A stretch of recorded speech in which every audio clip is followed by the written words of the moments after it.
सकते हैं super spreader, ये बहुत बड़ा चिंता का विषय है। देखें आप यहां पर कोरोना काल में 12वीं की बोर्ड की परीक्षा क्या सुपर स्प्रेडर हो सकती है। राहुल, कोरोना काल में सीबीएसई बोर्ड की 12वीं की परीक्षा पर मंथन जारी। सभी राज्यों से 25 मई तक लिखित में केंद्र ने मांगे सुझाव। रमेश पोखरियाल निशंक, उन्होंने कहा कि राज्यों के सुझावों पर पहले होगा विचार। कई राज्य सिर्फ अहम विषयों की परीक्षा कराने को तैयार। दिल्ली, हरियाणा समेत कई राज्यों ने वैक्सीनेशन के बाद एग्जाम की मांग की है। मैं सीधे यहां पर चलूंगा और यहां पर मेरे कुछ सवाल है जिसको मैं प्ले ऑन करना चाहूंगा। प्ले करें यहां पर, ये बड़े महत्वपूर्ण सवाल है। 12वीं के एग्जाम क्या हो सकते हैं सुपर स्प्रेडर, ये बहुत बड़ा चिंता का विषय है। देखें आप यहां पर कोरोना काल में 12वीं की बोर्ड की परीक्षा क्या सुपर स्प्रेडर हो सकती है। राहुल, जूम इन करें इसको। क्या 12वीं परीक्षा से पहले सभी बच्चों को वैक्सीनेशन जरूरी नहीं?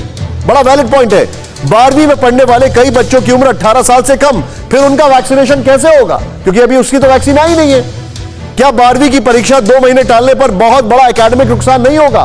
वैलिड सवाल है। नीचे प्लीज टिकर में ब्रेकिंग चलाएं। कोरोना की दूसरी लहर युवाओं को ज्यादा हिट कर रही है। ऐसे में 12वीं की परीक्षा कराना क्या खतरे से खाली नहीं होगा? मैं चाहूंगा इस ग्राफिक्स और ब्रेकिंग के साथ कुमार कुंदन के पास आए। कुमार कुंदन, क्या सोच रही है सरकार 12वीं की परीक्षा? देखिए, केंद्र सरकार जो है, जहाँ तक केंद्र सरकार की बातों की बात करें हम, तो वो राज्य सरकार पर बेशक थोप रही हो, लेकिन कहीं न कहीं 12वीं की परीक्षा कराने के पक्ष में सरकार दिखती है, क्योंकि कई सारी जगहों पर केस कम आने शुरू हो गए हैं। लेकिन एट द सेम टाइम जैसे दिल्ली सरकार है, उसने साफ मना किया है कि किसी भी तरीके से वो 12वीं परीक्षा कराने के पक्ष में नहीं है। मनीष सिसोदिया ने यहाँ तक कह दिया कि पहले वैक्सीनेशन कीजिए, उसके बाद फिर बच्चों का, उसके बाद फिर परीक्षा के बारे में सोचिए।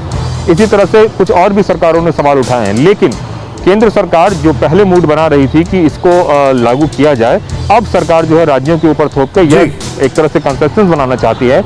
यदि ज्यादा राज्य सरकारों ने कहा तो उस हिसाब से सरकार फैसला लेगी। निशा, आप जो बता रहे हैं इस जानकारी के लिए बहुत बहुत शुक्रिया, और मैं सीधे अपने सभी मेहमानों को शुक्रिया। अच्छा सुनो, चैनल को सब्सक्राइब करो, उसके बाद घंटी बजा देना ताकि अगली वीडियो आपसे मिस ना हो पाए।